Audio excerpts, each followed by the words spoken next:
can say is Diablo 4 is coming out, and I have a beautiful and amazing role in that as well, and I've done and other Excellent. voices in that. But Diablo 4 is coming out, and it is spectacular. It is. Put it this way: the world of Diablo 4 for Blizzard is its renaissance. Oh, that's Nice. awesome. Is its renaissance of a game. It really is. So yes, I can talk about that. I'm so proud of that game.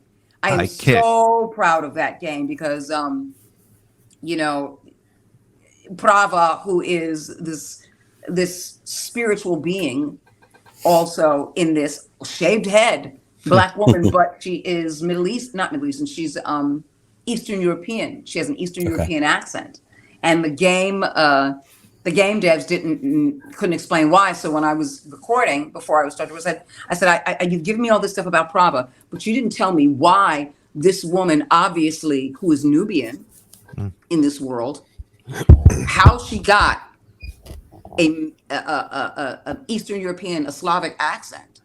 How is that? And they're like, oh well, we don't really know. And I said, okay, let me breathe. Let me breathe this. Let me breathe this.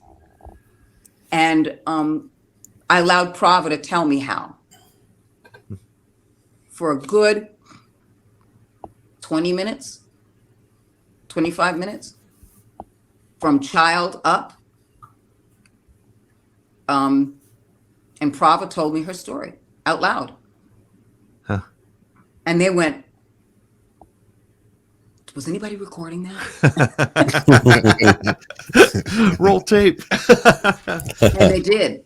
Oh, that's great. And so for them, it was like, it was a holy fuck moment Yep. of having these real moments where my feelings go into this person's story, because for me, everything has to be a why. I think when we work like this, for me, it's important for me to do my forensics. Why? Why? Because when it makes sense, you then have things that make sense that you can go, I relate to that sense because I remember this. I relate to that because I remember this. I relate to that. And then this one-dimensional page that Prava is initially becomes breath, because you give her breath and she's giving you permission to tell her story, but you have to do it by being the engine, and that engine has to be your emotions and your experiences. Right. Otherwise, her experiences are just flat here. Right. And so that's why I said my philosophy is that I never become the character. Right. That being lives and breathes in me. I tell their story. They're giving me permission to tell their story, which means what am I bringing to the table? They're bringing their blood, sweat, and tears. They're bringing their pain. Everything that's been written, that is their pain and their joy and their sorrow and their sadness, their suffering, their celebration. They're bringing that to the table. What are you bringing? How do you finish this meal? Right. Yep.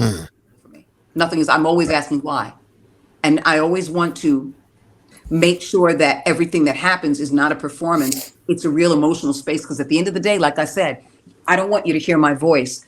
I want you to feel the story. My voice has to come back. I don't want you to hear my voice. I want you to feel the story, because I'm only a snippet in it. And Right. whatever I do, that thing will continue to go on without me after I've finished recording and after I've moved off to something else. Yeah.